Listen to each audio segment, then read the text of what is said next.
Hi, welcome back to this video series. We're setting up Centrify privileged service, customer managed in high availability using Windows failover clustering.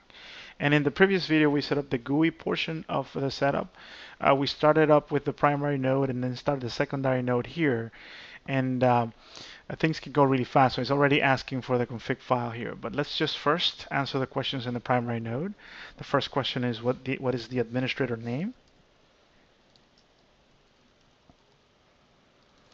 And you want to make sure that this name right here, this suffix, doesn't match any UPNs that you are uh, going to manage within your AD. So this could be a name without an at. So um, and the email. At this point, because the system doesn't even have SMTP, it's not even relevant.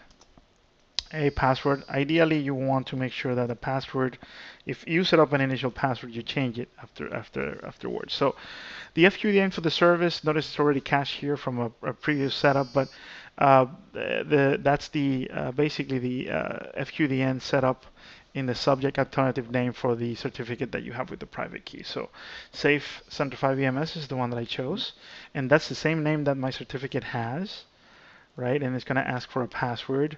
And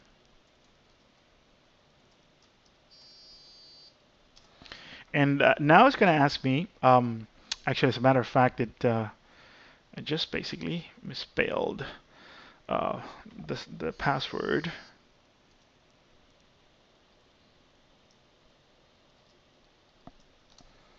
There you go. Now it's going to ask me, where do I want to place the database, service databases? Is that one of the planning? This is one of the planning topics, right? So we agreed that we're going to be doing this in one of the shared drives in the E drive, and you want to make sure that you have the proper folder. So CPS DB, and I'm going to create another one called backups. I'm going to put it there. And this is going to start continue the setup, and we're going to come back when it's ready for another prompt.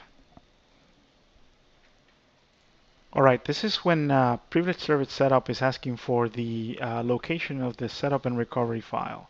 This is a Centrify file because it has some encryption keys and other settings that are required for you to be able to add nodes, to be able to recover from a backup or recover from a file left behind. So you need to have a protocol. In this case, I'm going to leave the file where the database is because I'm going to use it to add an additional node. But I plan to remove it afterwards or security save it, right? So I'm going to go ahead and select folder here. At this point, once I have the file, I can add an additional node. And this is what this prompt here was waiting for. So all I need to do is to connect to my system. And here's where I left the configuration file. It's a zip file here. And now this will be allowed to continue, and we'll go from there. One important thing is you want to make sure that your system is actually up before you do this, because there's going to be a point where it's going to try to ping the service, and if it's not available, it'll fail. But always make sure that you have the service running.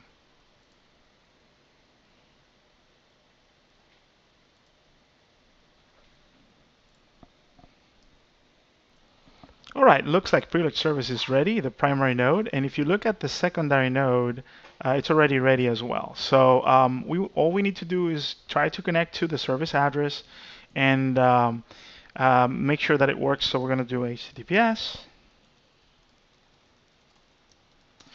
And should be able to connect. And we'll try to authenticate with our initial user here.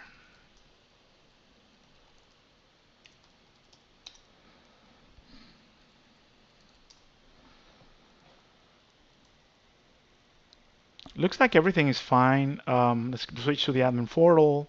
One thing that I can do is immediately use it to store a secret. One of the things, we generate a secret file, and that's going to be the config file, and the config file is actually here, and we're going to update it.